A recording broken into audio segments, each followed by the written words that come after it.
بسم الله الرحمن الرحيم. الحمد لله رب العالمين، والصلاة والسلام على سيد الأنبياء والمرسلين وعلى آله وصحبه أجمعين، أما بعد.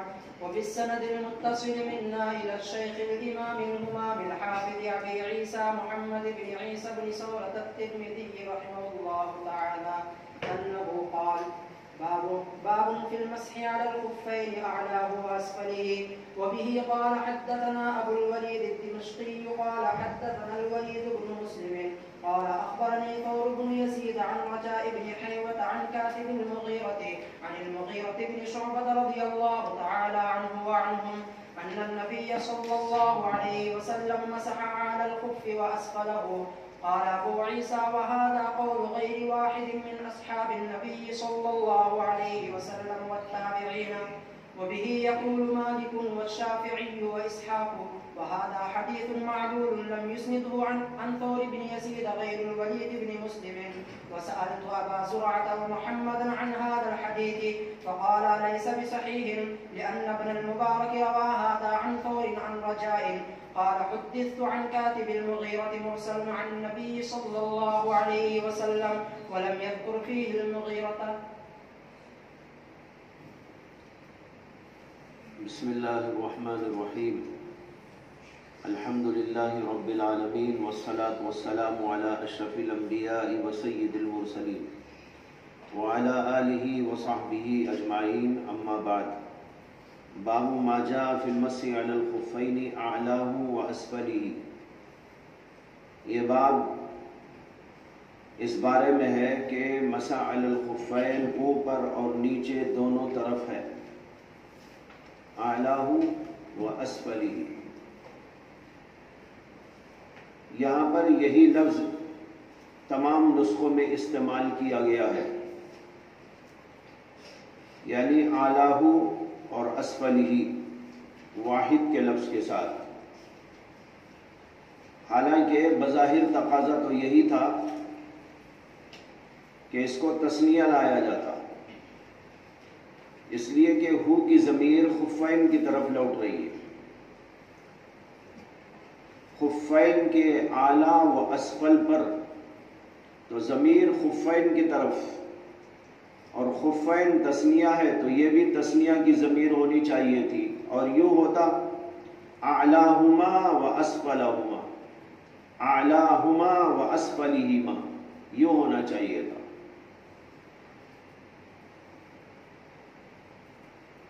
یہ غالباً تسامح ہے امام ترمذی رحمۃ اللہ علیہ کا کہ انہوں نے اعلیٰ و اسفلہ لکھ دیا. تمام نسخوں میں اسی طرح آیا ہے. اور یہ بھی ممکن ہے کہ امام ترمذی نے جو اعلیٰ و اسفلہ لکھا ہے وہ ایک تعویل سے لکھا ہو، اور وہ تعویل یہ ہو سکتی ہے جیسے کہ بعض شارحین نے لکھا: اے اعلی کل واحد من الخفین و اسفلہ، یعنی ہو کی ضمیر کو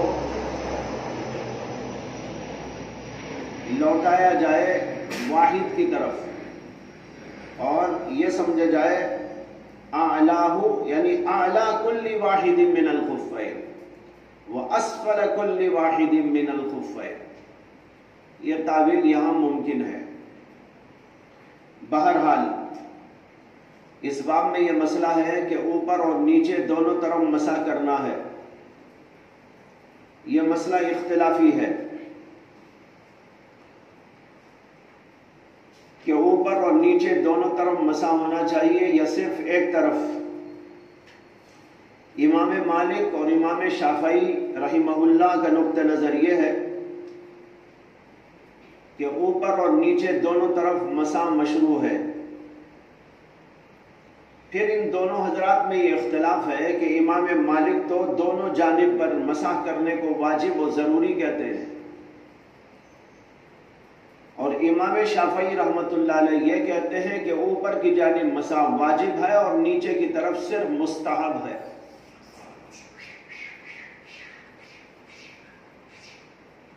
اس بات کی تصریح امام نووی نے شرح مہذب میں اسی طرح ان کی دیگر کتابوں کے اندر تصریح موجود ہے۔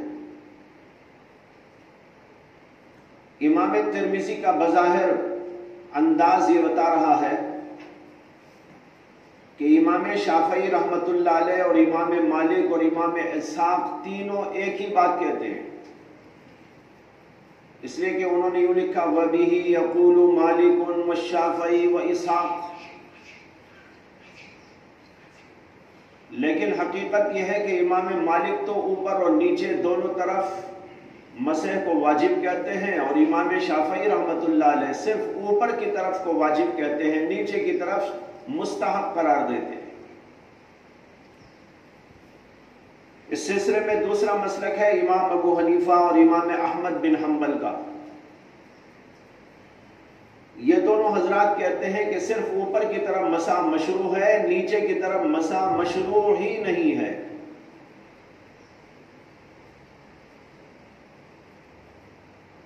صرف اوپر کی طرف مسح کرنا چاہیے خفین پر۔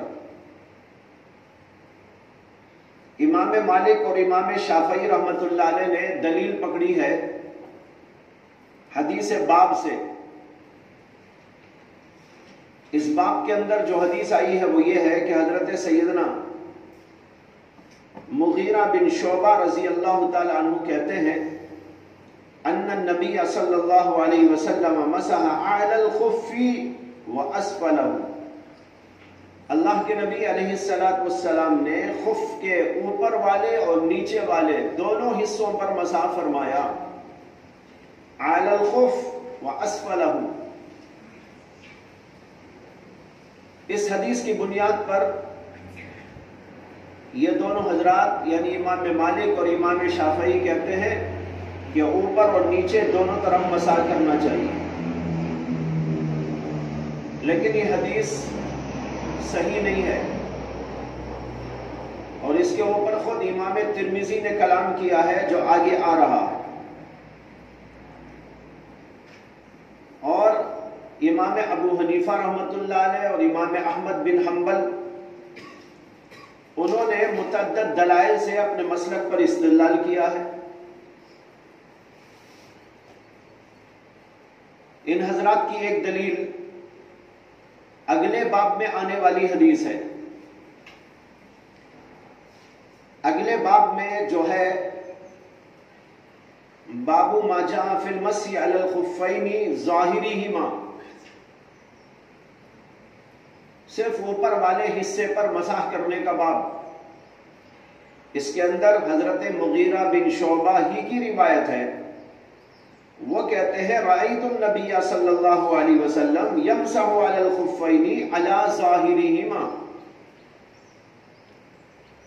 میں نے اللہ کے رسول علیہ السلام کو مسح علی الخفین کرتے ہوئے دیکھا، یعنی اس کے اوپر والے حصے پر مسح کرتے ہوئے دیکھا۔ اس حدیث کو امام ترمذی نے حسن قرار دیا ہے۔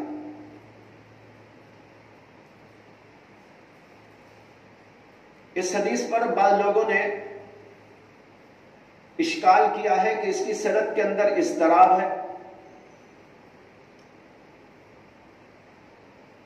کیونکہ اس حدیث کو امام بخاری رحمۃ اللہ علیہ نے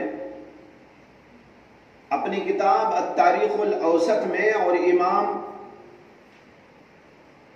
ابو داؤد نے اپنی سنن میں اسی طرح روایت کیا ہے جیسے کہ ترمذی نے روایت کیا ہے علی ظاہرہما،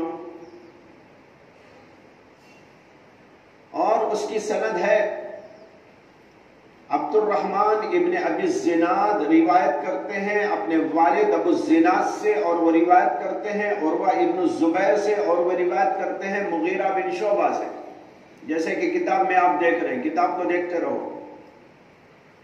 عبد الرحمن ابن ابی الزناد روایت کرتے ہیں اپنے والد ابو الزناد سے، اور وہ روایت کرتے ہیں عروہ ابن الزبیر سے۔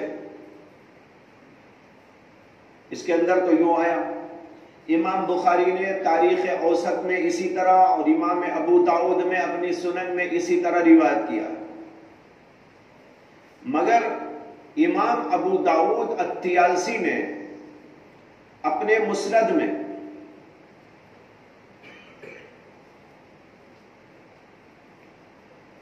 امام بہقی نے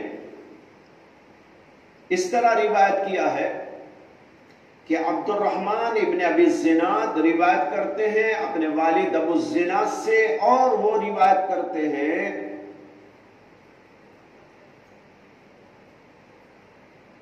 عروہ ابن المغیرہ سے،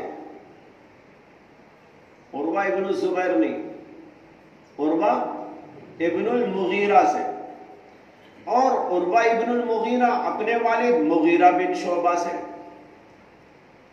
یہ امام ابو داؤد طیالسی کی اور امام بہقی کی روایت۔ تو معلوم ہوا کہ اس کی سند کے اندر اضطراب ہے۔ امام بخاری کی سند میں جو تاریخ اوسط میں ہے، اور ابو داؤد اور ترمذی کی سند میں یہاں پر عروہ ابن الزبیر واقع ہوا، لیکن امام بہقی اور امام ابو داؤد طیالسی کی روایت کے اندر عروہ ابن المغیرہ آ گیا۔ مگر اس کا جواب دیا گیا ہے کہ اگر یہ اضطراب ہے تو ترجیح کے اصول کو اپنائیں گے، دونوں میں سے ایک کو ترجیح دی جائے گی اور دوسری روایت کو ترک کر دیا جائے گا۔ اور یہاں پر عروہ ابن الزبیر کی روایت لاقِ ترجیح ہوگی، اس لیے کہ اسی کے مطابق اور لوگوں نے بھی روایت کیا ہے۔ اسماعیل بن موسیٰ، سلیمان ابن داؤد الہاشمی اور محمد ابن صباح، ان سب نے روایت کیا تو اپنی روایتوں کے اندر یہاں پر عروہ ابن الزبیر ہی کہا ہے۔ تو لہذا اسی کو ترجیح دی جائے گی کہ یہاں عروہ ابن الزبیر مراد ہے۔ اور اگر ہم کہیں کہ بھائی دونوں روایتیں ہیں، ایک روایت وہ ہے جس کے اندر ابو الزناد روایت کرتے ہیں عروہ ابن الزبیر سے، اور دوسرا وہ طریقہ ہے جس کے اندر ابو الزناد روایت کرتے ہیں عروہ ابن المغیرہ سے، تو اس کے اندر بھی کوئی حرج کی بات نہیں ہے، اس لیے کہ ابو الزناد کے اساتذہ میں عروہ ابن الزبیر بھی ہیں اور عروہ ابن المغیرہ بھی ہیں۔ تو ایک آدمی اپنے دو استادوں سے ایک حدیث بیان کرے تو اس میں کیا تعجب کی بات ہے؟ عروہ ابن المغیرہ حضرت مغیرہ بن شعبہ کے بیٹے ہیں، ان سے بھی انہوں نے روایت لی، اور عروہ ابن الزبیر سے بھی انہوں نے روایت لی، اور دونوں حدیثوں کو ہم مان لیں کہ دونوں حدیثیں محفوظ ہیں، تو اس کے اندر بھی کوئی اشکال کی بات نہیں ہے۔ اس لیے یہ حدیث اپنی جگہ پر قابل اعتبار ہے۔ امام ترمذی نے اس حدیث کو حسن کہا ہے، اور امام ترمذی کے بعض نسخوں کے اندر یہاں پر حدیث حسن صحیح آیا ہے، مگر یہ صحیح نسخوں کے خلاف ہے۔ صحیح نسخوں میں صرف حسن کا لفظ آیا ہے، صحیح کا لفظ نہیں آیا۔ جیسے کہ محدث شہیر علامہ احمد محمد شاکر نے اس کی تعلیقات کے اندر تفصیلاً بیان کیا، اور امام ترمذی نے اس حدیث کو صرف حسن قرار دیا، صحیح نہیں کہا۔ اس کی وجہ یہ ہے کہ اس کے ایک راوی پر امام مالک کو تھوڑا سا اشکال ہو گیا تھا، اور وہ ہے عبد الرحمن ابن ابی الزناد۔ عبد الرحمن ابن ابی الزناد پر امام مالک رحمۃ اللہ علیہ نے کلام کیا ہے اور ان کو ضعیف قرار دیا ہے، لیکن حقیقت یہ ہے کہ امام مالک رحمۃ اللہ علیہ نے یہ ان کے بارے میں اگر کلام کیا ہے تو یہ کلام اقران میں سے ہے۔ کلام اقران من بعض علی البعض، سمجھتے ہیں یا نہیں؟ کلام اقران من بعض علی البعض، اس کا مطلب یہ ہوتا ہے کہ ہم اثر لوگ ایک دوسرے پر تنقید کر دیا کرتے ہیں، ہم اثر لوگ ایک دوسرے پر تنقید کر دیا کرتے ہیں، اسی لیے محدثین نے یہ اصول بھی بنا رکھا ہے کہ ہم اثر لوگوں کی جرح ایک دوسرے پر قابل اعتبار نہیں، ہم اثر لوگوں کی جرح اور نقد ایک دوسرے پر قابل اعتبار نہیں، اس لیے کہ ایسے موقع پر جو ہے کچھ اس طرح کی بات ہو جاتی ہے کہ ہم عصری کی وجہ سے ایک دوسرے پر نقد و جرح کر دی جاتی ہے۔ تو یہ امام مالک کے ہم اثر لوگوں میں سے ہیں، اور انہوں نے ان کے اوپر تنقید کی تو علماء کہتے ہیں یہ از قبیل کلام اقران ہے، اس لیے اس کا کوئی اعتبار نہیں۔ جمہور علماء نے عبد الرحمن کی تصدیق کی ہے، توثیق کی ہے، اور ان کو اچھے راویوں کے اندر شمار کیا ہے۔ اس کا ذکر پھر آئے گا آپ کے سامنے۔ میں یہاں بتا رہا تھا کہ یہ حدیث اگلے باب کی، یہ جمہور علماء کی دلیل، امام ابو حنیفہ اور امام احمد بن حنبل کی دلیل ہے، جو یہ کہتے ہیں کہ صرف اوپر والے حصے پر مسح کیا جائے گا، نیچے والے حصے پر مسح نہیں ہے۔ اس سلسلے میں دوسری حدیث ان حضرات کے پاس یہ ہے کہ عبداللہ بن مغفل المزنی کہتے ہیں کہ اول من رأیت علیہ خفین فی الاسلام المغیرۃ بن شعبہ، سب سے پہلے میں نے جس آدمی کے اوپر خفین کو دیکھا اسلام کی حالت کے اندر وہ مغیرہ بن شعبہ تھے، اور ہم رسول اللہ صلی اللہ علیہ وسلم کے پاس میں تھے۔ ایک بار وہ ہمارے پاس، کہتے ہیں کہ مغیرہ بن شعبہ ہمارے پاس آئے اور ہم رسول اللہ صلی اللہ علیہ وسلم کی خدمت میں بیٹھے ہوئے تھے، اور ان کے اوپر یعنی مغیرہ بن شعبہ کے پیروں میں دو موزے تھے کالے کالے، کہتے ہیں فجعلنا ننظر الیہما، ہم ان کو دیکھنے لگے، ہم ان کو دیکھنے لگے اور ہم ان سے تعجب کرنے لگے۔ ایک منٹ جی، وعلیکم السلام جی، اللہ فضل، ہاں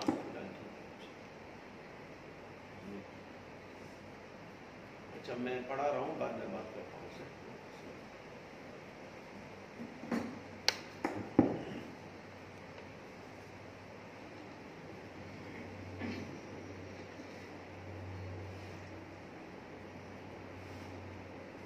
حضرت عبداللہ بن مغفل مزنی کہتے ہیں کہ سب سے پہلے میں نے جس آدمی کے اوپر اسلام کی حالت کے اندر خفین کو دیکھا وہ حضرت مغیرہ بن شعبہ تھے۔ ایک بار وہ تشریف لائے اور ہم اللہ کے نبی علیہ السلام کی خدمت میں تھے، اور انہوں نے دو موزے پہن رکھے تھے کالے کالے، ہم ان کو تعجب کے ساتھ میں دیکھنے لگے۔ رسول اللہ صلی اللہ علیہ وسلم نے ارشاد فرمایا کہ ایک زمانہ آئے گا کہ تمہارے درمیان میں موزوں کا بڑا رواج ہو جائے گا۔ لوگوں نے کہا یا رسول اللہ کیف نصنع، اگر ہم موزے پہن رکھے ہوں تو ہم پھر کیسے کریں؟ آپ نے کہا تمسحون علیہا وتصلون، اسی کے اوپر مسح کرے اور نماز پڑھ لیا کرے۔ دیکھ رہے ہیں آپ، اس کے اندر ہے تمسحون علیہما، علا کا لفظ آیا، علا کا لفظ بتا رہے کہ اوپر والے حصے پر مسح ہوتا ہے۔ یہ روایت ابو داؤد الطیالسی نے اپنے مسند کے اندر روایت کی۔ اس سلسلے میں تیسری حدیث امام ابو حنیفہ اور امام احمد بن حنبل کی یہ ہے کہ حضرت علی رضی اللہ تعالی عنہ نے ارشاد فرمایا لو كان الدين بالرأي لكان اسفل الخف اولى بالمسح من اعلاه وقد رأيت رسول الله صلى الله عليه وسلم يمسح على خفيه ظاهرهما۔ انہوں نے کہا لو كان الدين بالرأي، اگر دین محض عقل اور اپنی رائے سے بنا لیا جا سکتا، لکان اسفل الخف اولا بالمسح من اعلیٰ، تو پھر تو ہماری عقل یہ کہتی ہے کہ نیچے والے حصے پر مسح کرنا اوپر والے حصے پر مسح کرنے سے بہتر ہے۔ اسے کہ چلتے ہیں تو نیچے سے نہ چلتے، اوپر سے کہاں چلتے ہیں۔ اب ہم پیر رکھ کے وہ چل رہے ہیں، اب مسح کرنا ہے، صفائی کرنا ہے تو نیچے کرنا چاہیے کہ اوپر کرنا چاہیے؟ ہماری عقل تو یہ کہتی ہے کہ اوپر کرنا چاہیے۔ اگر دین محض عقل سے بنا لیا جاتا تو نیچے مسح کرنے کو اوپر مسح کرنے سے افضل قرار دیا جاتا۔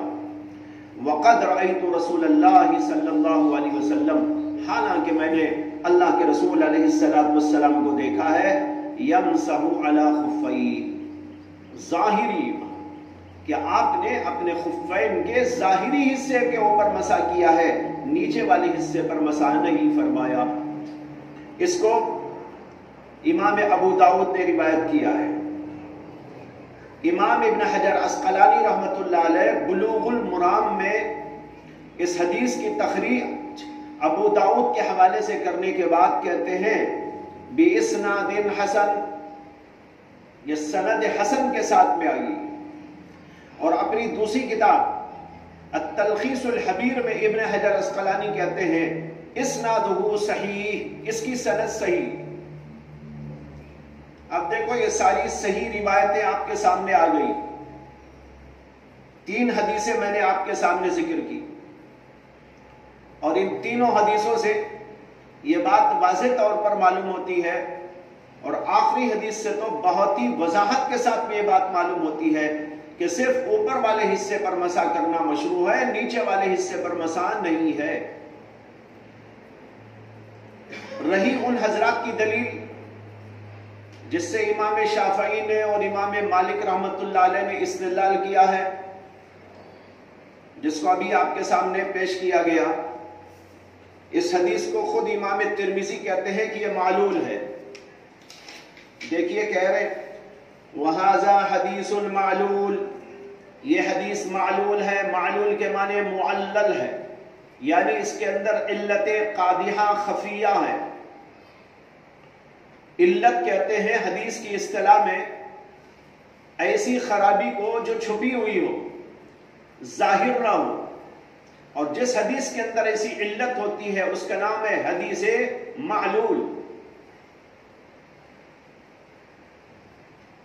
تو اس کے اندر علت موجود ہے، اور کہتے ہیں لم یسندہ عن ثور ابن یزید غیر الولید ابن مسلم، اس حدیث کو ثور بن یزید کے حوالے سے سوائے ولید بن مسلم کے کسی نے بھی مسندن بیان نہیں کیا، یعنی مرفوعاً بیان نہیں کیا۔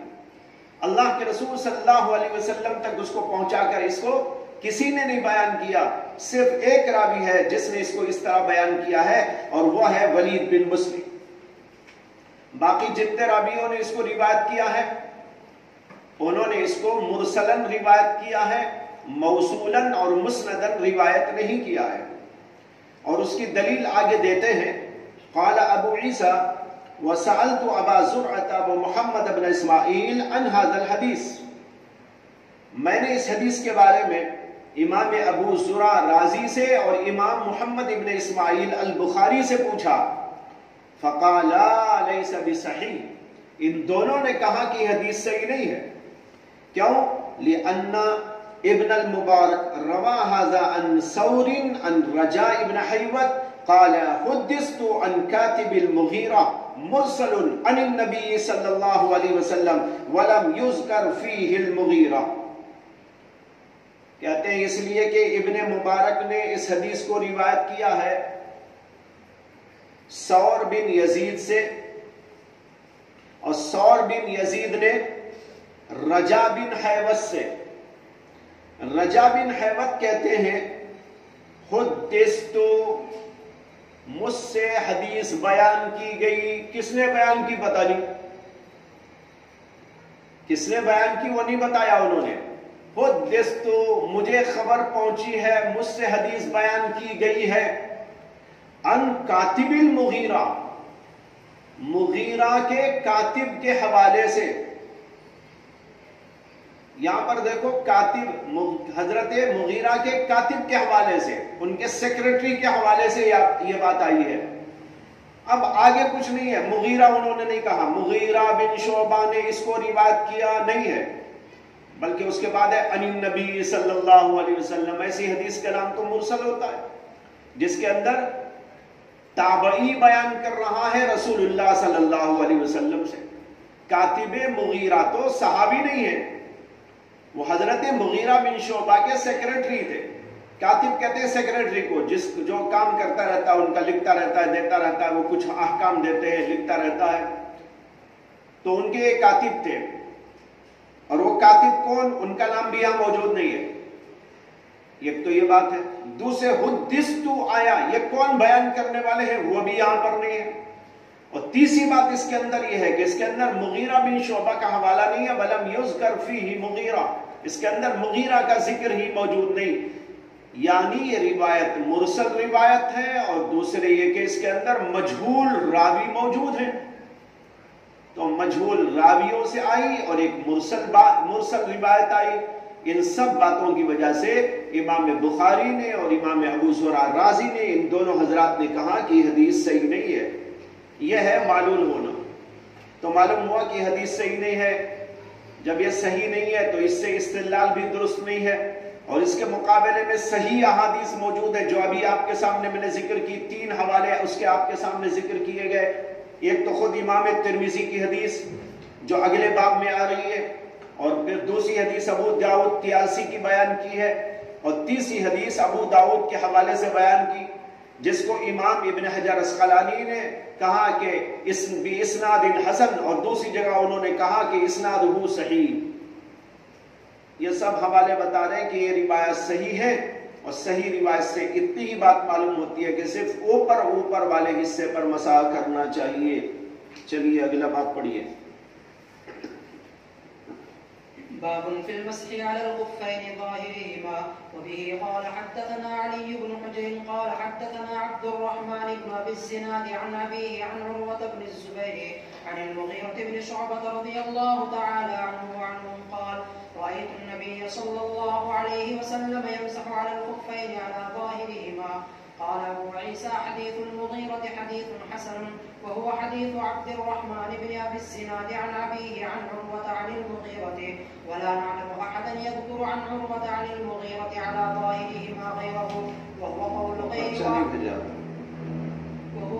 غير واحد من أهل العلم. وبه يقول سفيان الثوري وأحمد. قال محمد وكان مالك يشير بعبد الرحمن بن أبي الزناد.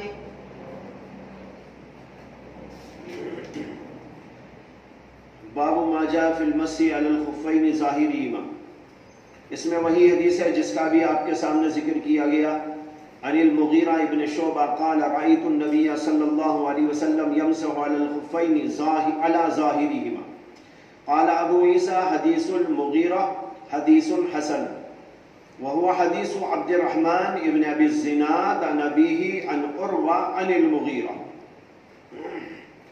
ولا نعلم احدا يذكر عن عروة عن المغيرة على ظاهرهما غيره. کہتے ہیں یہ حدیث عبد الرحمن ابن ابی الزناد سے ہے، اور وہ روایت کرتے ہیں اپنے والد سے، اور وہ روایت کرتے ہیں عروہ سے، اور وہ روایت کرتے ہیں مغیرہ سے. اور ہم نہیں جانتے کہ کسی نے ذکر کیا ہو عروہ کے حوالے سے اور انہوں نے مغیرہ سے علی ظاہرہما کا لفظ سوائے ان کے، یعنی اس میں تفرد ہے راوی کا کہ صرف عبد الرحمن ابن ابی الزناد نے اس حدیث کے اندر علی ظاہرہما کا ذکر کیا ہے، باقی اور روات نے اس کا ذکر نہیں کیا. اور اس کے بعد آگے ہے وَهُوَ قَوْلُ غَيْرِ وَاحِدٍ مِّنْ أَهْلِ الْعِلْمِ وَبِهِ يَقُولُ سُفْيَانُ الثَّوْرِي وَأَحْمَدُ. یہی قول ہے جو اس حدیث کے اندر آیا بہت سارے اہل علم کا، اور اسی کو کہتے ہیں امام سفیان ثوری بھی، امام احمد بن حنبل بھی، اور جیسے کہ میں نے کہا امام ابو حنیفہ رحمۃ اللہ علیہ بھی، کہ صرف اوپر والے حصے پر مسح کیا جائے گا. قال محمد، امام بخاری نے کہا وَكَانَ مالک بن انس يشير بعبد الرحمن ابن ابی الزناد. امام بخاری نے کہا کہ امام مالک بن انس عبد الرحمن ابن ابی الزناد کی طرف اشارہ کرتے تھے. اشارہ کرتے تھے کہ معنی ہے نقد کرتے تھے. اشارہ کرتے تھے، یعنی ٹھیک نہیں یہ بولتے تھے۔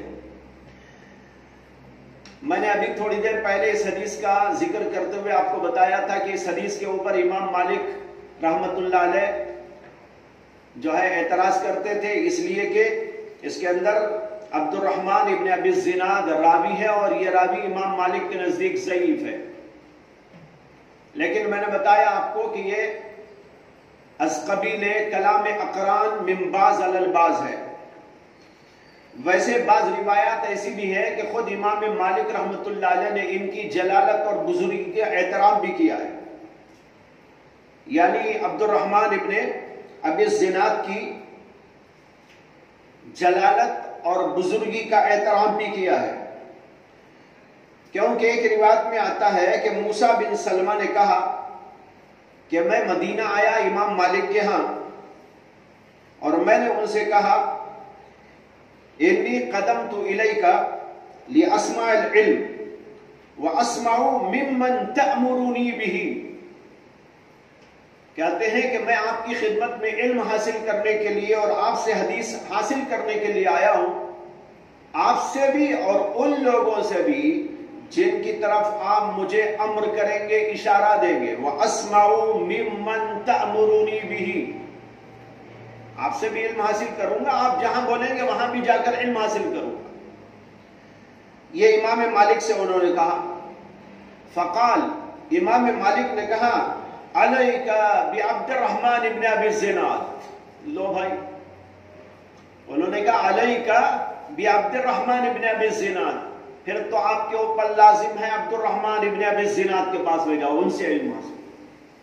اب دیکھو ایک شاگرد کہہ رہا ہے اپنے استاد سے میں آپ سے علم حاصل کرنے کے ساتھ آپ جہاں بولیں گے، جن کی خدمت میں جا کر علم حاصل کرنے کی آپ مجھے تلقین کریں گے، ان کے ہاں جاؤں گا۔ تو امام مالک سب سے پہلے نام کس کا لے رہے؟ عبد الرحمن ابن ابی الزناد کا۔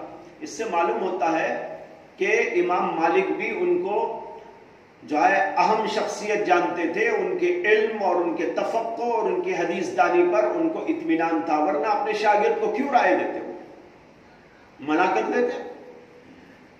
انہوں نے جو ان کے بارے میں کچھ اشارہ کیا جس کا ذکر اوپر ہے، ہو سکتا ہے وہ کسی خاص بات کے بارے میں، ایسا بھی ہوتا ہے نا کہ ایک آدمی کی جلالت، عظمت، بزرگی سب معلوم ہے، مسلم ہے، لیکن کسی خاص مسئلے میں انہوں نے کوئی بات کہہ دی ہو سکتا ہے اس خاص بات کو لے کر ان کے پورے علم کو اور ان کے پورے تفقہ کو، ان کی پوری حدیث دانی کو چھوڑ دیا جائے اور اس کے اوپر اعتراض کیا جائے، یہ بات تو درست نہیں ہے۔ بہرحال اس سے معلوم ہوا کہ عبد الرحمن ابن ابی الزناد ایک تو جمہور علماء کے پاس قابل اعتبار راویوں میں سے ہے، صرف امام مالک نے ان کے اوپر کچھ اشارے کیے ہیں، اور خود امام مالک سے بھی میں نے آپ کے سامنے ابھی ذکر کیا کہ وہ بھی ان کی جلالت اور بزرگی کے قائل تھے۔ جی اگلا باب، باب في المسح على الجوربين والنعلين. وبه قال حدثنا هناد ومحمود بن غيلان قال حدثنا وكيع عن سفيان عن ابي قيس عن بزيد بن شرحبيل عن المغيرة بن شعبة رضي الله تعالى عنه وعنهم قال توضأ النبي صلى الله عليه وسلم ومسح على الجوربين والنعلين. قال أبو عيسى هذا حديث حسن صحيح وهو قول غير واحد من أهل العلم. وبه يقول سفيان الثوري وابن المبارك والشافعي وأحمد وإسحاق قالوا يمسح على الجوربين وإن لم يكونا نعلين إذا كانا ثخينين. وفي الباب عن أبي موسى رضي الله تعالى عنه.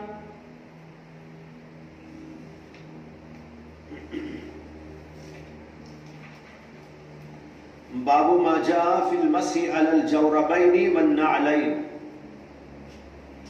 یہ باب ہے جوربین اور نعلین پر مسح کا۔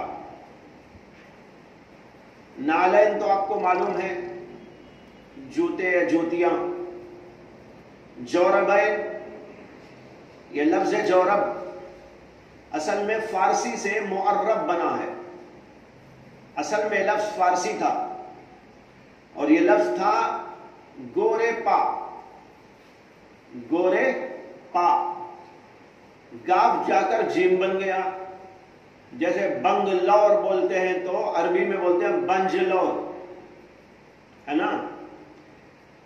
بنگلور نہیں بولتے, گاف نہیں آتا عربی میں. جہاں گاف آئے گا تو جیم سے تبدیل ہو جائے گا, تو گاف کو جیم سے بدل کر بنجلور بولتے ہیں.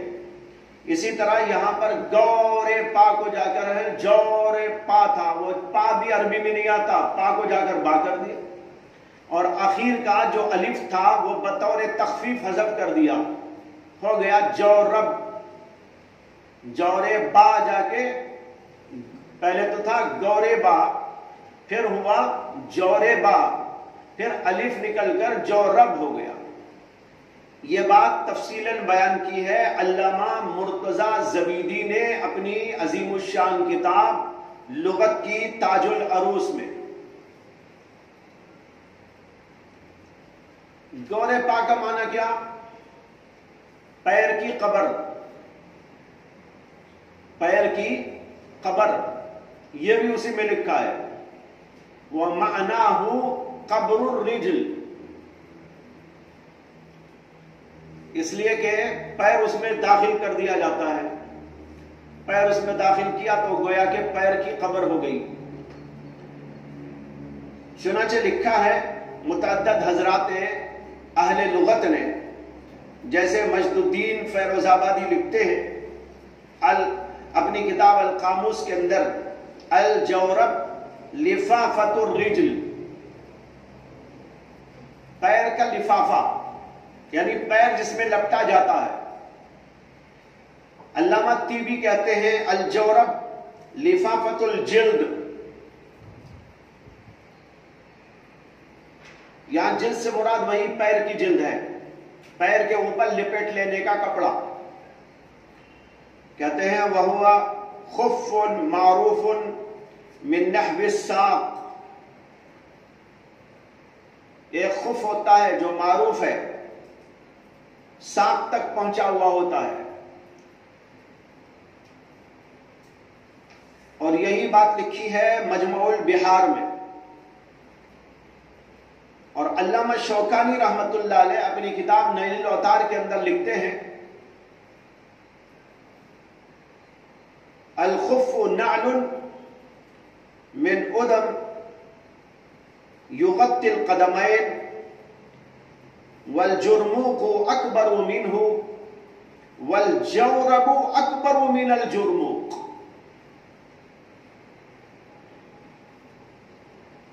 یعنی یہ کہتے ہیں خف جو ہوتا ہے وہ چمڑے کا بنایا ہوا ہوتا ہے جس سے قدمین کو ڈھانپا جاتا ہے, اور جرموق اس سے بڑا ہوتا ہے, اور جورب اس جرموق سے بھی بڑا ہوتا ہے. خفین تو آپ کو معلوم, یہاں بھی ہم لوگ بھی استعمال کرتے دیکھا ہے, چمڑے کے موزے, اس کے اوپر پہن لیے جاتے ہیں, اس کو کہتے ہیں جرموق. یہ ہے کہ اس سے بھی بڑا ہوتا ہے اور ایک اس سے بھی ذرا بڑا ہوتا ہے, وہ جورب کہلاتا ہے. اس سے بظاہر یہ سمجھ میں آتا ہے کہ جورب جو بنتا ہے وہ بھی چمڑے کا بنتا ہے, صرف بڑے چھوٹے کا فرق ہے. یہ علامہ شوکانی نے لکھا. شیخ عبدالحق محدث دہلوی رحمت اللہ علیہ لمعات کے اندر لکھتے ہیں الجورب خف یلبس علی الخف, یہ خف پر پہنے جانے والا خف ہے. الی الکعب, جو صرف ٹخنے تک ہوتا ہے. للبرد ولصیانۃ الخف الاسفل, اور اس لیے پہنتے ہیں کہ سردی سے بچنا چاہتے ہیں یا خف کی حفاظت کرنا چاہتے ہیں کہ مٹی وٹی لگ جائے, اس لیے اس سے بچانے کے لیے اس کے اوپر پہن لیا جاتا ہے. یہ سب اقوال آپ سمجھ لیجئے, یہ سمجھانے کے بعد کچھ اور سمجھانا ہے آپ کو. اور قاضی ابو بکر ابن العربی اپنی کتاب عارضۃ الاحوزی کے اندر لکھتے ہیں, یہ ترمذی کی عظیم الشان شرح ہے, عارضۃ الاحوزی فی شرح سنن الترمذی, امام ابو بکر ابن العربی کی. ابن عربی نہیں ہے, یہ ابن العربی الف لام کے ساتھ. دو شخصیتیں گزری ہیں, ایک ابن العربی ایک ابن عربی. ابن العربی فقیہ تھے، مالکی فقیہ، محدث بھی تھے، اور ابن عربی بغیر الف لام کے وہ صوفی تھے، صوفیت پر ان کی بہت ساری کتابیں، اور وہ مختلف فی قسم کی شخصیت ہے، بعض تو ان کے اوپر کفر کے فتوے بھی لگائے ہیں، اور کہنے والوں نے ان کو اللہ کا ولی اور زبردست غوث و قطب و ابدال میں بھی شامل کیا ہے۔ علامہ ابن تیمیہ تو ان کو کافر کہتے تھے، بہت سارے اہل علم ہیں، بزرگان دین ہیں جو ان کو بہت بڑا اللہ کا ولی کہتے ہیں، بہت بڑا صوفی اور بزرگ مانتے ہیں۔ حضرت حکیم الامت مولانا اشرف علی تھانوی رحمۃ اللہ علیہ نے ان کے سلسلے میں ایک چھوٹا سا رسالہ لکھا ہے، اس کا نام ہے التنبیہ الطربی فی ابن عربی، التنبیہ الطربی فی ابن عربی، چھوٹا سا رسالہ ان کے بارے میں حضرت تھانوی نے لکھا ہے۔ تو بہرحال یہ ہے ابو بکر ابن العربی، انہوں نے عارضۃ الاحوزی کے اندر لکھا ہے الجورب غشاء للقدم من صوف، یہ صوف اور اون سے بنایا جاتا ہے۔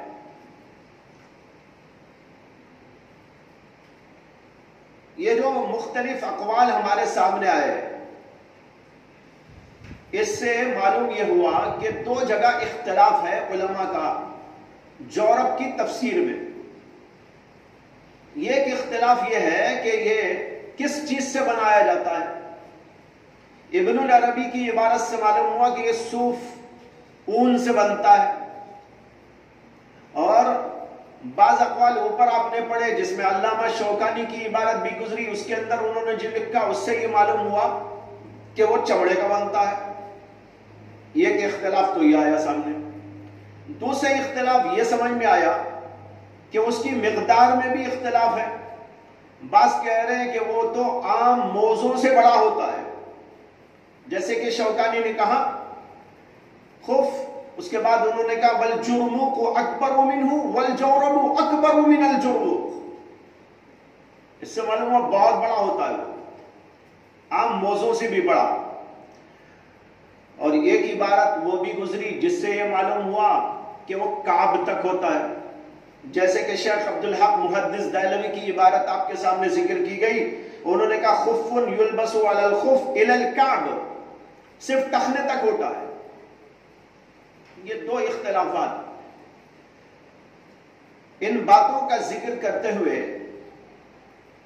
صاحب غایت المقصود علامہ ابو الطیب شمس الحق لکھتے ہیں کہ اس اختلاف کی وجہ یہ معلوم ہوتی ہے کہ اس میں یا تو اہل لغت کا خود اختلاف ہے،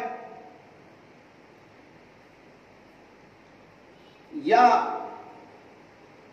مختلف علاقوں میں یہ الگ الگ انداز کا بنتا ہے، اس لیے یہ اختلاف ہمارے سامنے آیا۔ کسی نے یہ کہا، کسی نے وہ کہا۔ بعض علاقوں میں چمڑے کے بنتے تھے، اس لیے انہوں نے کہا چمڑے کے ہوتے ہیں، بعض علاقوں میں یہ سوت اور اون کے بنتے تھے تو انہوں نے اس کو سوت اور اون سے بنا ہوا قرار دے دیا، اور اس کی مقدار بھی الگ الگ، کسی جگہ بڑی ہوتی تھی، کسی جگہ چھوٹی ہوتی تھی۔ آج بھی بعض جو موزے ہوتے ہیں نا، بعض بڑے یہاں تک ہوتے ہیں، آپ نے دیکھا ہوگا، اور اب تو چھوٹے ہوتے ہوتے صرف نیچے ہی آ گئے ہیں، ٹخنے تک ہی۔ تو اسی طرح اس زمانے میں یہ چمڑے کے یا اس کے جو بنتے تھے الگ الگ انداز کے بنتے تھے۔ عام طور پر جو علماء نے لکھا ہے وہ یہ ہے کہ یہ موزوں پر پہنے جاتے تھے تاکہ موزوں کی حفاظت ہو، جیسے کہ شیخ عبدالحق محدث دہلوی نے بیان کیا۔ اسے کہ چلتے پھرتے جو مٹی وٹی دھول دھبے لگ جاتے ہیں، اس سے حفاظت کے لیے اون یا سوت کے بنا کر اوپر اس کو پہن لیا جاتا تھا، اور عام طور پر وہ کعب تک ہوتے تھے، اور اس کو پھر نکال کر دھو لیا جاتا تھا۔ یہ ایک بات تو آپ نے یہ سمجھ لی۔ اس کے بعد دوسری بات یہ سمجھنا ہے کہ جورب کی 3 قسمیں ہوتی ہیں۔ ایک وہ جورب جس کو مجلد کہا جاتا ہے، جوربین مجلدین، یہ وہ جورب ہوتے ہیں جس کے اوپر اور نیچے دونوں طرف چمڑا لگا ہوا ہوتا ہے. ایسے جوربین کے اوپر مسح کرنا بالاتفاق جائز ہے.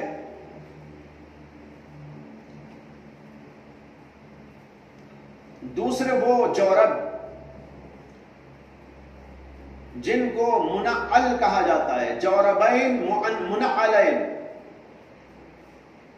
یہ وہ موزے ہیں، یہ وہ جورب ہیں جن کے صرف نیچے نیچے چمڑا لگا ہوتا ہے، اس کو کہتے ہیں منعلین.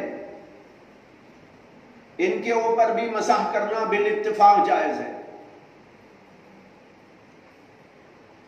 تیسرے وہ جورب ہیں جن کے نہ اوپر چمڑا ہو نہ نیچے چمڑا ہو، اون یا سوت وغیرہ کے بنے ہوئے ہوں. اس کی دو قسمیں، ایک رقیق، دوسرے سخین. ساسے سخین یعنی سخت. جو پتلے ہوتے ہیں ان کے اوپر مسح کرنا بالاتفاق ناجائز ہے. جیسے کہ آج عام طور پر جو پہنے جاتے ہیں نا موزے، ساکس، چمڑے کے، نیلون کے اور وغیرہ وغیرہ پتلے سے ہوتے ہیں، ان کے اوپر مسح کرنا بالاتفاق ناجائز ہے. دوسرے وہ جورب ہیں جو سخین ہو یعنی سخت قسم کے ہو. اور سخت ہونے کی تفسیر 3 چیزوں سے کی گئی ہے، یعنی 3 شرائط ہیں سخت ہونے کے. سخین وہ کہلائیں گے جن کے اندر یہ 3 شرطیں پائی جائیں. پہلی شرط یہ کہ وہ شفاف نہ ہو. شفاف کا مطلب یہ ہوتا ہے کہ پانی پڑے تو پانی کا اثر نیچے قدم کے اندر محسوس نہ ہو. دوسرے یہ ہے کہ وہ ساق کے اوپر بغیر کسی چیز کے باندھے کھڑے رہیں، یعنی وہ خود اتنے سخین اور سخت ہوں کہ اس کو پہن لیا تو وہ ٹھہرے رہے ساق کے اوپر، جیسے کہ موزے کھڑے رہتے ہیں. یہ جو ہم پہنتے ہیں عام طور پر ساکس، اس کے اوپر تو لاسٹک لگی ہوتی ہے، وہ لاسٹک پکڑ کے کھڑی کرتی ہے اس کو. بغیر لاسٹک کے اگر یوں ہی کھڑائیں گے تو یوں پڑ جائے گا.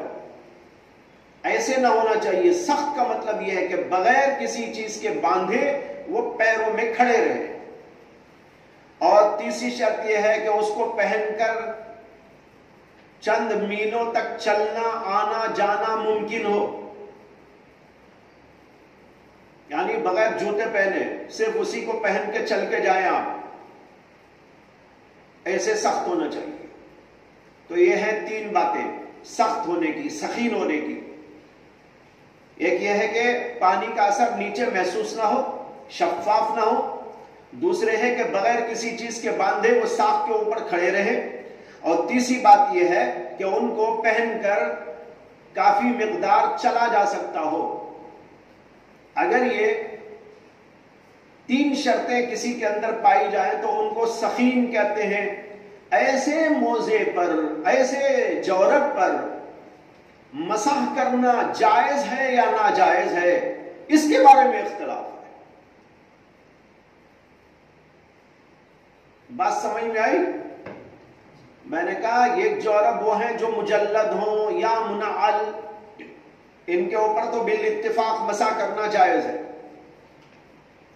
دوسرے وہ ہیں جو منعل بھی نہیں اور مجلد بھی نہیں. تو اس کی 2 قسمیں بیان کی، ایک رقیق اور پتلے.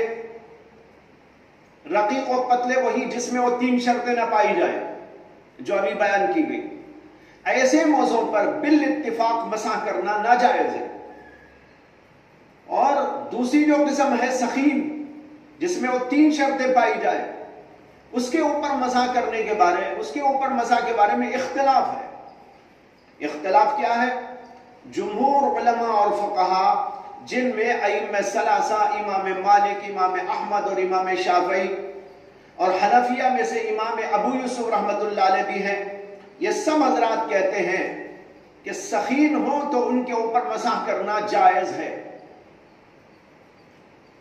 دوسرا مسلک اس میں امام اعظم ابو حنیفہ رحمۃ اللہ علیہ کا ہے۔ امام اعظم ابو حنیفہ رحمۃ اللہ علیہ کا اصل مسلک یہ تھا پہلے کہ وہ ایسے موضوع، ایسے جورب کے اوپر مسح کرنے کو ناجائز قرار دیتے، سخین ہو تو اس کے اوپر بھی ان کے نزدیک جائز نہیں تھا۔ لیکن امام اعظم ابو حنیفہ رحمۃ اللہ علیہ سے ایک روایت صاحب ہدایہ نے بھی نقل کی ہے اور صاحب بدائع الصنائع نے بھی روایت کی ہے کہ امام اعظم ابو حنیفہ رحمۃ اللہ علیہ نے اپنی وفات سے چند دنوں پہلے اس سے رجوع کر لیا تھا، اور وہ جمہور کے مطابق سخین قسم کے جورب کے اوپر مسح کو جائز قرار دیتے تھے۔ ہدایہ کے اندر بھی یہ مسئلہ تفصیل کے ساتھ آیا ہے۔ تو وہیں پر صاحب ہدایہ نے اس بات کو نقل کیا ہے کہ امام اعظم ابو حنیفہ رحمۃ اللہ علیہ نے اپنے مسلک سے رجوع کر لیا، تو گویا کہ اب سب کا مسلک ایک ہی ہو گیا۔ تین قسم کے موضوع جورب کے اوپر مسح جائز ہو گیا، ایک قسم کے اوپر بالاتفاق ناجائز، مجلد ہو تو جائز، منعل ہو تو بھی جائز، اور مجلد و منعل نہ ہو لیکن سخین ہو تین شرطوں کے ساتھ تو اس کے اوپر بھی بالاتفاق اب جائز ہو گیا۔ پہلے امام صاحب کا اختلاف تھا، بعد میں انہوں نے رجوع کر لیا تھا۔ اب صرف ایک قسم کے موضوع جورب رہ گئے جن کے اوپر مسح کرنا جائز نہیں، اور وہ پتلے اور رقیق جس کے اندر تین قسم کی یہ شرائط نہ پائی جاتی ہو۔ سمجھ میں آ گئی تفصیل؟ یہاں پر امام ترمذی نے ایک نسخے کے اندر آیا، شاید آپ کے نسخوں میں نہ ہو لیکن میرے پاس کے نسخے میں موجود ہے، قال ابو عیسیٰ سمیعت صالح بن محمد الترمذی قال سمیعت ابا مقاتل السمرقندی یقول دخلت على ابی حنیفة فی مرضه الذی مات فیہ۔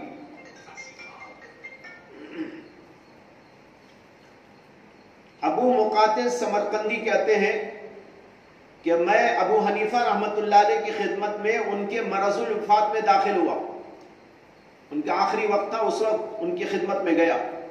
فدعا بماء فتوضا، انہوں نے پانی منگایا اور پھر اس وضو کیا۔ وعلیہ جوربان، اور ان کے پیروں میں جوربان تھے۔ فمسح علیہما، انہوں نے جوربین کے اوپر مسح کیا۔ ثم قال، پھر کہا فعلت اليوم شیئا لم اکن افعلہ، آج میں نے وہ کام کیا ہے جو میں پہلے نہیں کیا کرتا تھا۔ مسحت علی الجوربین وہما غیر منعلین، میں نے آج مسح کیا ہے جوربین پر حالانکہ وہ غیر منعل ہیں۔ یہ ہے امام ابو حنیفہ کی روایت جس سے رجوع ان کا ثابت ہو رہا ہے کہ آخری وقت میں انہوں نے اس مسئلے سے رجوع کر لیا تھا، اور جمہور کے قول کے مطابق ان کا قول ہو گیا تھا۔ جمہور علماء جو اس کو جائز قرار دیتے ہیں ان کے پاس اس کی کوئی دلیل مضبوط ہے ہی نہیں۔ اب تو آپ کو معلوم ہو گیا کہ اس میں سب کا مسلک ایک ہی ہے، اس کے باوجود بھی کوئی مضبوط حدیث یہاں موجود نہیں ہے۔ امام ترمذی نے جو حدیث یہاں پر ذکر کی ہے حضرت مغیرہ بن شعبہ سے، توضأ النبی صلی اللہ علیہ وسلم ومسح علی الجوربین والنعلین، اس حدیث کے اوپر کلام کرنے والوں نے کلام کیا ہے، صحیح حدیث اس باب کے اندر کوئی موجود نہیں۔ البتہ بعض صحابہ کرام سے روایات آئی ہیں، ان میں سے بعض روایات صحیح ہیں جس سے ان کا جوربین کے اوپر مسح کرنا ثابت ہوتا ہے۔ امام ابو داؤد رحمۃ اللہ علیہ اپنے سنن کے اندر کہتے ہیں وَمَسَحَ عَلَى الْجَوْرَبَيْنِ عَلِيُّ بْنُ أَبِي طَالِبٍ وَابْنُ مَسْعُودٍ وَالْبَرَاءُ بْنُ عَازِبٍ وَأَنَسُ بْنُ مَالِكٍ وَأَبُو أُمَامَةَ وَسَهْلُ بْنُ سَعْدٍ وَعَمْرُ بْنُ حُرَيْثٍ وروی ذالک عن عمر بن الخطاب وابن عباس رضی اللہ عنہما. کئی نام لیے انہوں نے. ان سب حضرات سے یہ بات آئی ہے کہ یہ حضرات جوربین پر مسح کیا کرتے تھے. حضرت علی کا نام لیا, عمر بن خطاب کا نام لیا, ابن عباس کا نام لیا, عبداللہ بن مسعود کا نام لیا, برا بن عازب کا, انس بن مالک کا, ابو امامہ کا وغیرہ. اور علامہ ابن القیم رحمۃ اللہ علیہ اپنی کتاب تہذیب ابو داؤد کے اندر لکھتے ہیں. ابو داؤد کی تہذیب انہوں نے کی ہے, وہ ملتی ہے کتاب. اس کے اندر انہوں نے لکھا کہ ابن المنذر کہتے ہیں یربى المسح على الجوربین عن 9 من اصحاب النبی صلی اللہ علیہ وسلم. 9 صحابہ کرام سے جوربین پر مسح کرنا ثابت ہوا ہے. حضرت علی, عمار, ابو مسعود انصاری, انس, ابن عمر, برا, بلال, عبداللہ ابن ابی اوفا وغیرہ.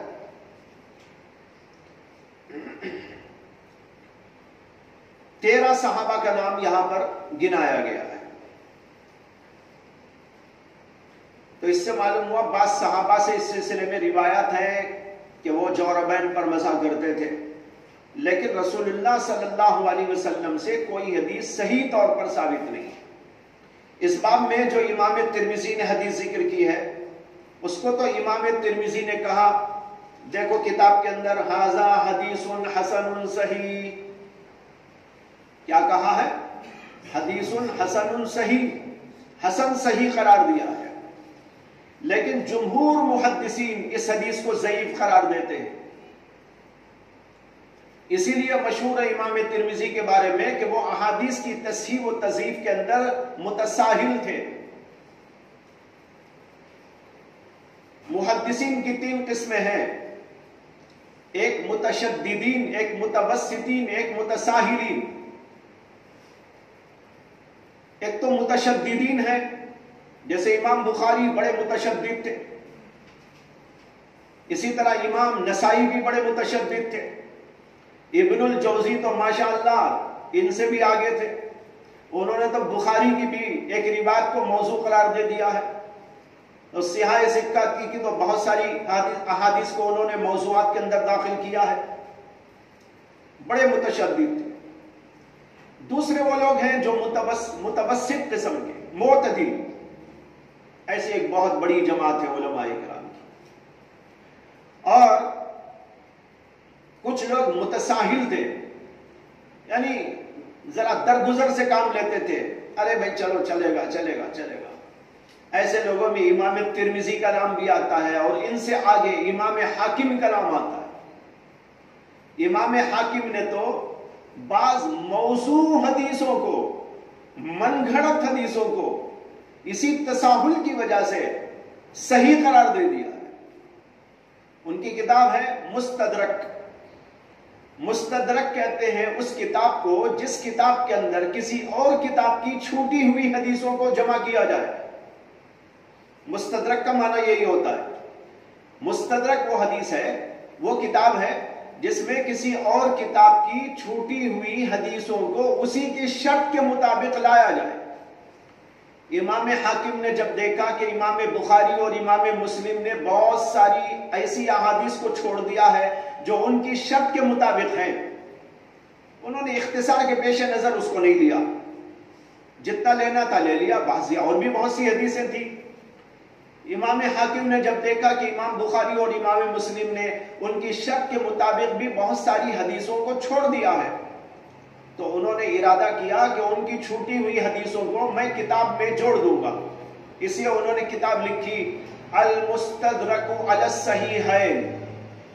اس کا پورا نام یہ ہے, صحیحین کی چھوٹی ہوئی حدیثوں کی یہ جمع کی ہوئی کتاب. لیکن عجیب بات یہ ہو گئی کہ انہوں نے بخاری و مسلم کی شرط تو درکنار, ضعیف حدیثوں کو بلکہ بعض جگہ موضوع حدیثوں کو بھی صحیح اور علی شرط الشیخین تک قرار دے دیا. یہ ان کے تساہل کا نتیجہ ہے. اسی لیے جو آدمی بھی امام حاکم کی المستدرک پڑھنا چاہے اس پر لازم ہے کہ ان کی مستدرک کے ساتھ امام ذہبی کی التلخیص بھی پڑھے. امام ذہبی نے تلخیص المستدرک کے نام سے کتاب لکھی ہے، اور عام طور پر آج وہ اسی کے حاشیے پہ چھپ جاتی ہے. اوپر ان کی کتاب ہوتی ہے، نیچے امام ذہبی کی کتاب. امام ذہبی نے جہاں جہاں ان سے لغزش ہوئی ہے وہاں پر بتایا.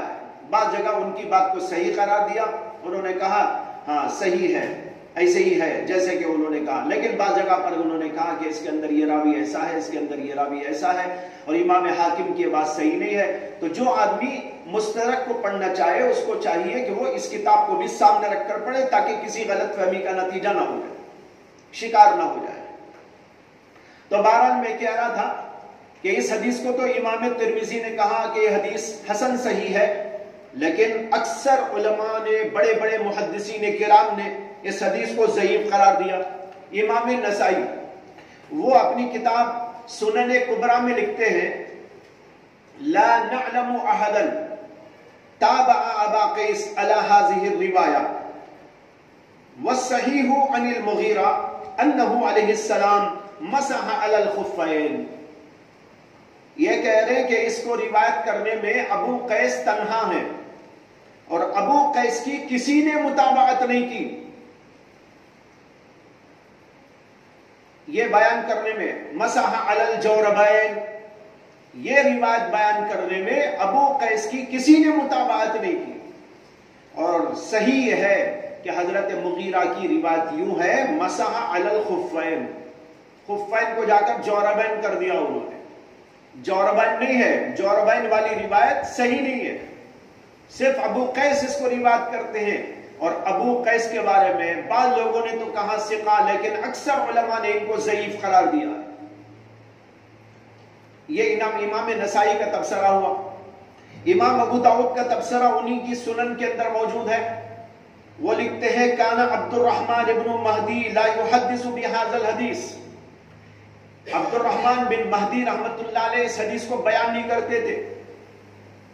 لأن المعروف عن المغیرہ ان النبی صلی اللہ علیہ وسلم مسح علی الخفین، کیونکہ حضرت مغیرہ کی جو معروف حدیث ہے وہ تو یوں ہے کہ مسح علی الخفین، مسح علی الجوربین والی کوئی حدیث نہیں ہے. کہتے ہیں وروا ابو موسیٰ الاشعری ایضا عن النبی صلی اللہ علیہ وسلم انه مسح علی الجوربین وليس بالمتصل ولا بالقوی. اور ایک حدیث ابو موسیٰ اشعری سے بھی اسی طرح آئی ہے جوربین پر مسح کی، لیکن امام ابو داؤد کہتے ہیں لیس بالمتصل، وہ متصل بھی نہیں ہے، قوی بھی نہیں. اور امام بیہقی نے اس حدیث کا ذکر کیا مغیرہ بن شعبہ کی، اور کہا انہو حدیث منکر، یہ حدیث منکر ہے. ضعفہ سفیان الثوری وعبد الرحمن بن مہدی واحمد بن حنبل ویحیی بن معین وعلی بن المدینی ومسلم بن الحجاج. دیکھو کتنے لوگوں کا نام لے لیا. انہوں نے کہا اس حدیث کو سفیان ثوری نے، عبد الرحمن بن مہدی نے، امام احمد بن حنبل نے، یحییٰ بن معین نے، اور علی بن المدینی نے، اور امام مسلم نے، ان سب نے اس حدیث کو ضعیف قرار دیا ہے. والمعروف عن المغیرہ حدیث المسح علی الخفین، حضرت مغیرہ سے جو معروف حدیث ہے وہ مسح علی الخفین ہے، مسح علی الجوربین نہیں ہے. امام نووی نے ان سب حضرات کے اقوال کو ذکر کرنے کے بعد تبصرہ کرتے ہوئے لکھا ہے کل واحد من هؤلاء لو انفرد قدم على الترمذی مع ان الجرح مقدم على التعدیل. کہتے ہیں یہ جتنے نام ہم نے لیے ہیں نا بزرگوں کے، امام احمد کا، عبد الرحمن بن مہدی کا، سفیان ثوری کا، یحییٰ بن معین کا، علی بن المدینی کا، مسلم کا، ان میں سے ایک ایک بھی ایسا ہے اگر تنہا بھی یہ بات کہہ دے تو امام ترمذی کی بات پر مقدم ہے. لبن فردا قدم علی الترمذی. سمجھ میں آیا اس جملے کا مطلب؟ یعنی ان میں سے کوئی ایک آدمی بھی یہ بات کہتا تو اس کی بات امام ترمذی کی بات پر مقدم ہوتی. اور یہ ایک نہیں، کتنے لوگ بول رہے ہیں، سب مل ملا کر تو امام ترمذی کی بات پر مقدم ہوں گے کہ نہیں ہوں گے؟ کہتے ہیں واتفق الحفاظ علی تضعیفہ، حفاظ محدثین کا اتفاق ہے اس حدیث کی تضعیف پر. ولا يقبل قول الترمذی انہ حسن صحیح. اس لیے امام ترمذی کی یہ بات قبول نہیں کی جا سکتی کہ حدیث حسن صحیح ہے. بات سمجھ میں آ گئی نہیں آ گئی؟ دیکھو جب پڑھنا ہوتا ہے یہ سب بحثیں آتی ہیں. آپریشن ہوتا رہتا ہے. ڈاکٹر کا کام آپریشن کرنا ہے نا. آپریشن نہیں کیا تو پھر مریض ٹھیک کیسے ہوگا؟ اسی آپریشن کرنا پڑتا ہے. آنکھ بند کر کے تو آپ ترمذی بھی نہیں پڑھ سکتے. آنکھ بند کر کے تو بخاری بھی نہیں پڑھ سکتے. گہرائی سے گہرائی سے پڑھنا ضروری ہوتا ہے. بہت سارے لوگ جو ہے صرف یوں ہی گزر جاتے ہیں. اسی آپ کے سامنے یہ ساری باتیں بیان کی جا رہی ہیں. اب یہاں پر ایک بات اور سمجھ لیجئے کہ اس حدیث پر جو جمہور علماء نے نقد کیا ہے ان کا ایک نقد تو اس پر ہے کہ اس کا راوی ابو قیس یہ ضعیف راوی ہے. اگرچہ بعض لوگوں نے ان کو کہا ہے کہ یہ ثقہ ہے، جیسے کہ اسماء الرجال کی کتابوں میں بعض اقوال ملتے ہیں، لیکن جمہور علماء نے ان کی تصدیق کی. دوسرے حذیل بن شراحبیل جو ابو قیس کے استاد، وہ بھی مختلف فی راوی ہے.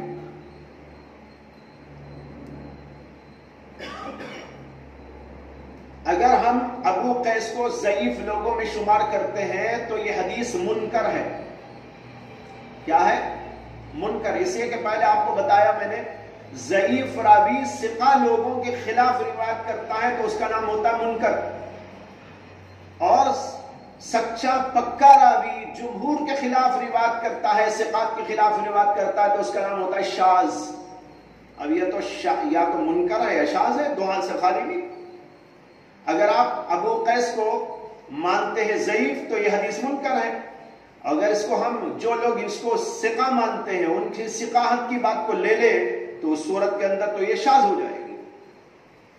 تو بہرحال یہ کہ روایت تو یہ تھی جو امام ترمذی نے بیان کی، اور امام ترمذی نے اس کو حسن صحیح قرار دے دیا، لیکن اس کے اوپر اس کے اتنے بڑے بڑے جلیل القدر علماء کا نقد موجود ہے. دوسری حدیث اس سلسلے میں جو آئی اس کو امام طحاوی نے شرح معانی الآثار میں روایت کیا ہے ابو موسیٰ اشعری کی، جس کی طرف ہمیں ابھی آپ کے سامنے اشارہ ہوا. ابو موسیٰ اشعری کہتے ہیں ان رسول اللہ صلی اللہ علیہ وسلم مسح علی جوربیہ ونعلیہ. اس کو ابن ماجہ اور بیہقی نے بھی روایت کیا ہے، لیکن امام بیہقی اس کو روایت کرنے کے بعد میں کہتے ہیں لہو علتان، اس کے اندر دو علتیں جو خرابیاں ہیں.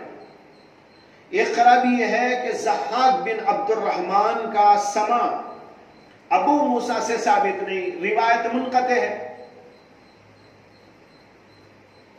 اس حدیث کو ابو موسیٰ اشعری سے روایت کرنے والے ضحاک بن عبد الرحمن ہیں، اور ضحاک بن عبد الرحمن کا سماع ابو موسیٰ اشعری سے ثابت نہیں. اور دوسری علت اس کے اندر یہ ہے کہ عیسیٰ بن سنان ایک راوی اس کا ہے، وہ ضعیف ہے. تو ایک تو اس کے اندر ضعف ہے، اور دوسرے یہ ہے کہ اس کے اندر انقطاع بھی پایا جا رہا ہے. اس سلسلے کی تیسری حدیث حضرت بلال رضی اللہ عنہ سے آئی ہے، اور اس کو امام طبرانی نے معجم کے اندر ذکر کیا. انہوں نے کہا کان رسول اللہ صلی اللہ علیہ وسلم یمسح علی الجوربین ونعلیہ، لیکن اس کے اندر یزید ابن ابی زیاد اور ابن ابی لیلہ دو راوی ضعیف قرار دیے گئے. ابن ابی لیلہ دو ہیں، ایک ابن ابی لیلہ کبیر، ایک ابن ابی لیلہ صغیر.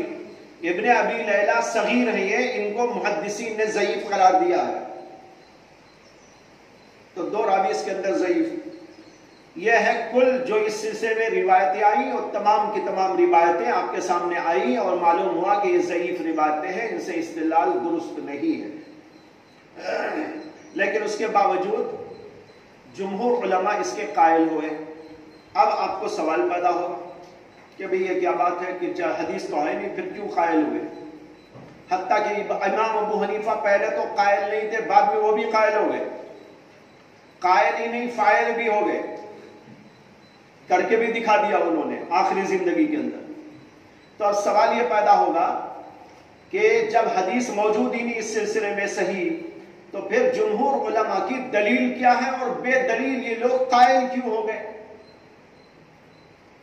یہاں پر اس بات کو آپ اچھی طرح سمجھ لیجئے، شاید یہ مسئلہ آپ کو دوسری جگہ کم کہیں ملے۔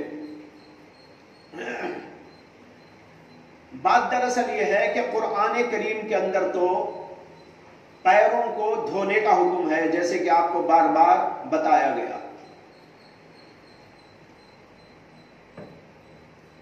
اس کے بعد احادیث ہے ہمارے سامنے خفین پر مسح کرنے کی۔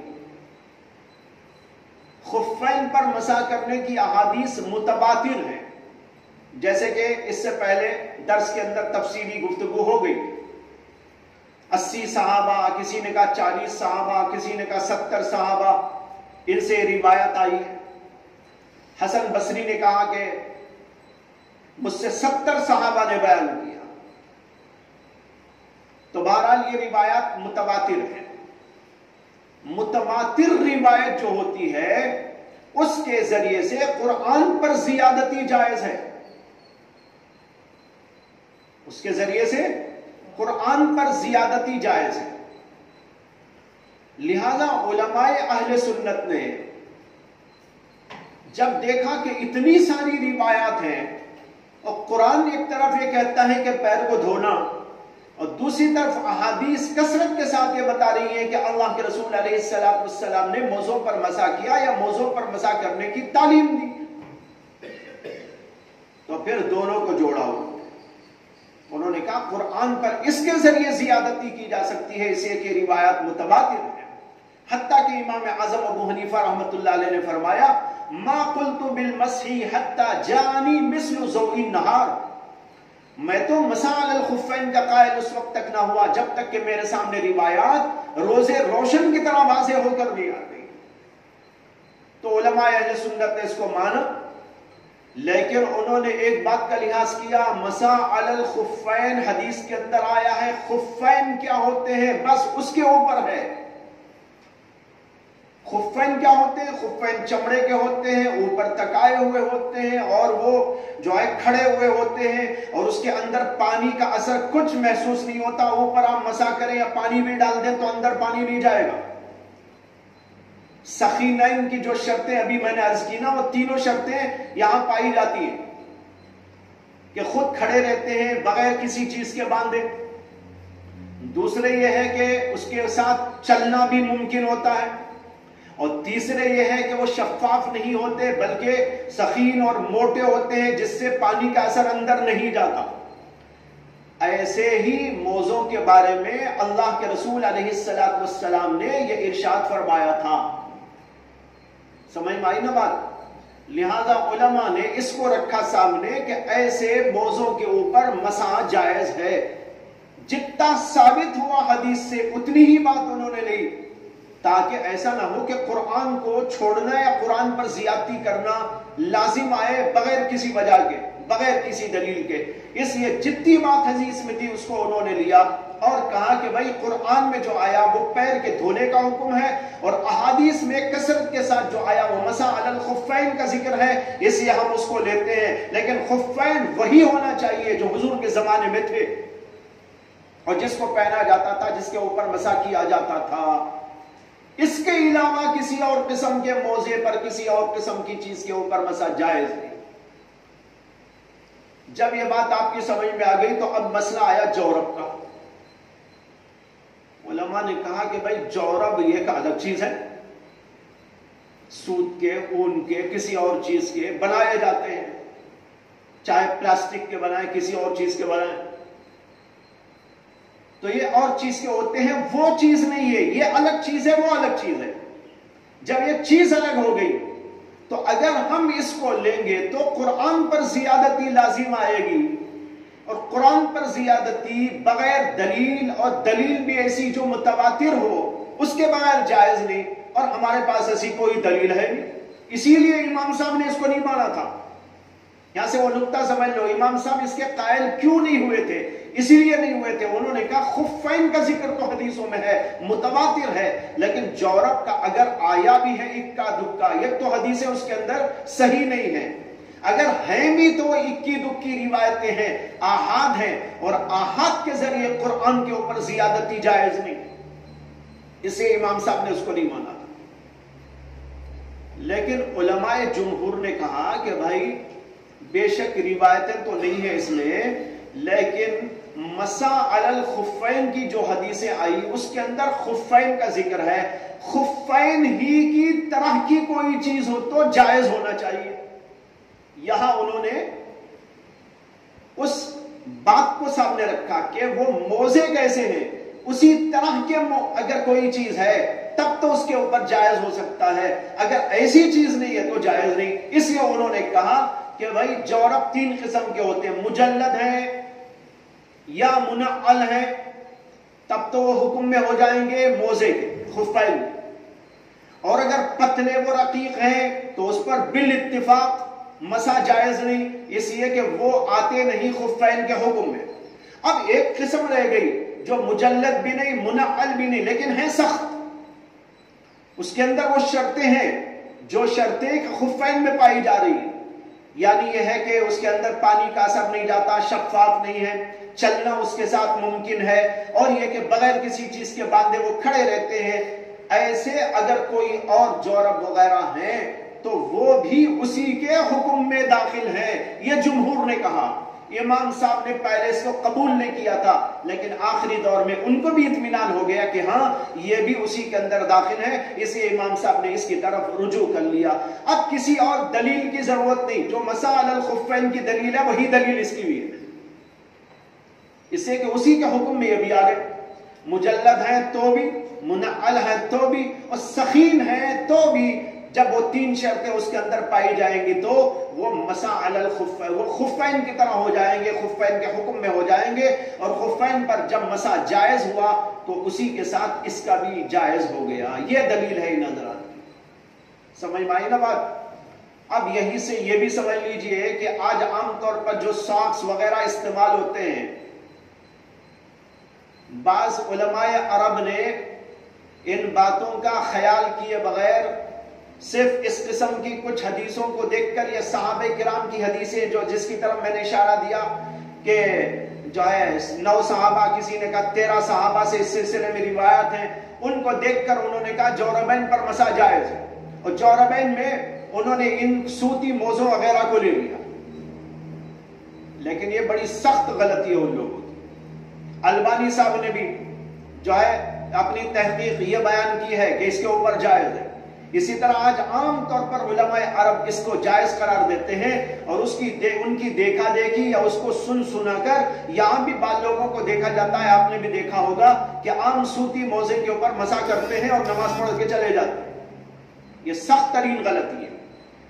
تمام علماء میں سے چاہے ابو حنیفہ ہو، چاہے امام مالک ہو، چاہے شافعی ہو وغیرہ ہو، انہوں نے اس قسم کے موضوع پر مطلقاً جائز قرار نہیں دیا، بلکہ شرط لگائی مجلد ہونا چاہیے یا منعل ہونا چاہیے یا سخین ہونا چاہیے، اور سخین کی 3 شرطیں بیان کی، اگر وہ 3 شرطیں پائی جائیں تب جا کر اس کے اوپر مسح جائز ہوگا، ورنہ جائز نہیں ہے۔ اب یہ 3 شرطیں کیا اس میں پائی جاتی ہیں جو عام طور پر موزے استعمال ہوتے ہیں روزانہ؟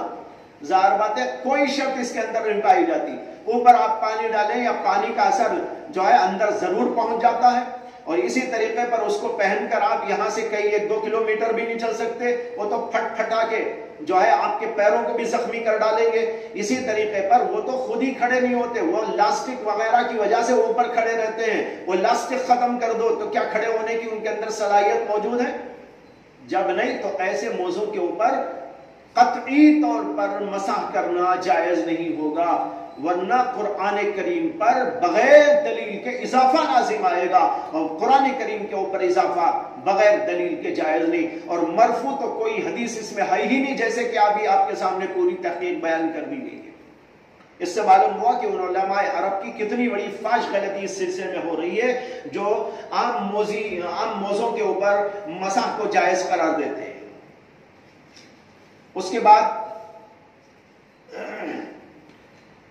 یہ دیکھیے کہ اس حدیث کے اندر نعلین کا بھی ذکر آیا ہے.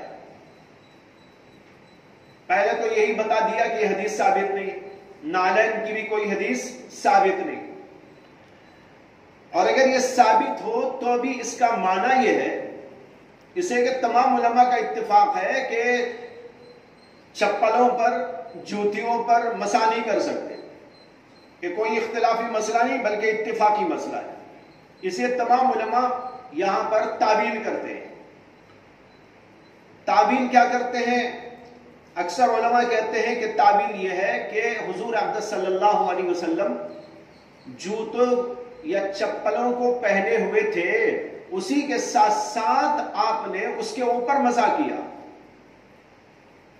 یعنی الگ سے جوتوں پر، چپلوں پر مسح نہیں، جوربین پر مسح کیا.